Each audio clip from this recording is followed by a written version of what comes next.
बेतागुड़ा अंचल आलोकीकरण शुभारंभ कले विधायक।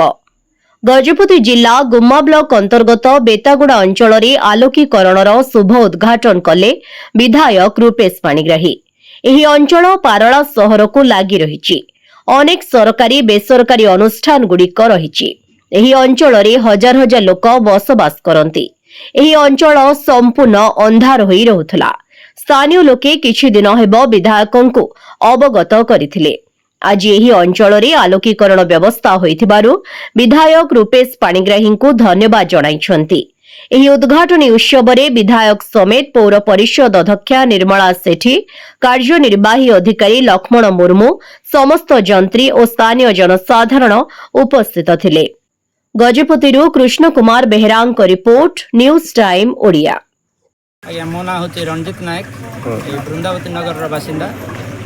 आठी आम अंचल स्ट्रीट लाइट नाला टीपीएसडीएल तरफ ये प्राय 101टा स्तंभ पोता जाइए विद्युत चार्ज हो पार नाला। आम जाइलु मानवर विधायक पाखक आम अभियोग दाखल करूँ और सी प्रतिश्रुति देते शीघ्र पूरण करेंगे। आज आम बहुत खुशी दिन जे से आसिक ये उपस्थित हेले एवं तांकर करकमल आज स्ट्रीट लाइट को शुभ उद्घाटन कले।